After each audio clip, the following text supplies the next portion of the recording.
Hello friends, எல்லாருக்கும் வணக்கம். இன்றைக்கி நாம் ரேசன் அரிசியை மிக்ஸ் பண்ணி எப்படி சாஃப்டான இட்லி நல்லா மொறு தோசை செய்யலான்னு பார்க்கலாம். அதுக்கு அந்த மாவு அரைக்கிறதுக்கு நாம் ஒரு வழக்கு கடையில் வாங்கின இட்லி அரிசி எடுத்துக்கலாம். 2 வழக்கு ரேசன் அரிசி நாம் எடுத்துக்கலாம். இப்போ உங்களுக்கு டிஃப்ரென்ஸ் பார்த்தாலே தெரியும். இந்த ரைஸுக்கும் அந்த ரைஸுக்கும் 2 வழக்கு எடுத்துக்கலாம். இதுக்கு மெஷர்மெண்ட்டுக்கு பார்த்திங்கன்னா நான் இந்த உலக்கு தான் யூஸ் பண்ணியிருக்கேன். இது கூட நம்ம 3 கைப்பிடி அளவு பச்சரிசி யூஸ் பண்ணிக்கலாம். இப்போ நான் யூஸ் பண்ணுறது ரேஷன் கடையில் வாங்கின பச்சரிசி தான். 3 கைப்பிடி எடுத்துக்கோங்க. இந்த அரிசிக்கு நாம் உளுந்து எடுத்துக்கலாம். இப்போ பார்த்திங்கன்னா இந்த குட்டி உலக்கில் 3/4 உலக்கு உளுந்து சேர்த்துக்கோங்க. உங்களுக்கு நல்லா பொங்குற உளுந்துனா 3/4 உலக்கு போதும். இந்த உளுந்து நல்லா பொங்கும், அதனால் நான் 3/4 உலக்கு எடுத்துக்கிறேன். இது ரெண்டையும் அது கூட கம்மியாக 1 ஸ்பூன் அளவுக்கு வெந்தயம் சேர்த்து இது ரெண்டையும் நல்லா கழுவி ஒரு 4 to 5 hours நல்லா ஊற வச்சுருங்க. இப்போ பார்த்திங்கன்னா ரெண்டையும் கழுவி நான் ஊற வச்சுட்டேன். ஊறிட்டுருக்கு. இப்போ 5 hours மேலே ஆயிடுச்சு. இப்போ உளுந்து நல்லா ஊறிடுச்சு. ஊறி இருக்கிற உளுந்தை இப்போ நம்ம கிரைண்டரில் போட்டு அரைச்சிடலாம்.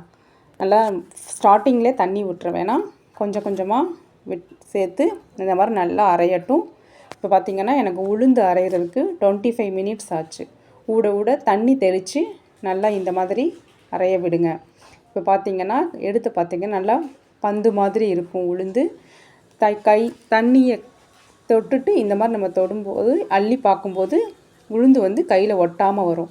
இப்போ உளுந்து நல்லா அரைப்பட்டுருச்சு. நாம் அரிசியவும் அடுத்து கிரைண்டரில் போட்டு நல்லா அரைச்சி எடுத்துக்கலாம். நல்லா அரையட்டும். இப்போ பார்த்திங்கன்னா மாவு நல்லா அரைஞ்சிருச்சு. இந்த மாதிரி கொஞ்சம் கொரகொரப்பாக இருக்கிற பக்குவத்துக்கு நாம் அரைச்சி எடுத்துக்கலாம். இப்போ இதையும் வேறு பாத்திரத்துக்கு மாற்றிடலாம். இப்போ உளுந்தையும் அரிசியையும் அரைச்சி எடுத்தாச்சு.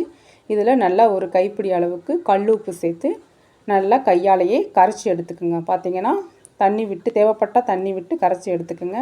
மாவு இந்த கன்சிஸ்டன்சிக்கு இருக்கணும். ரொம்ப தண்ணி ஆகிட்டா இட்லி கரெக்டான பக்குவத்துக்கு வராது.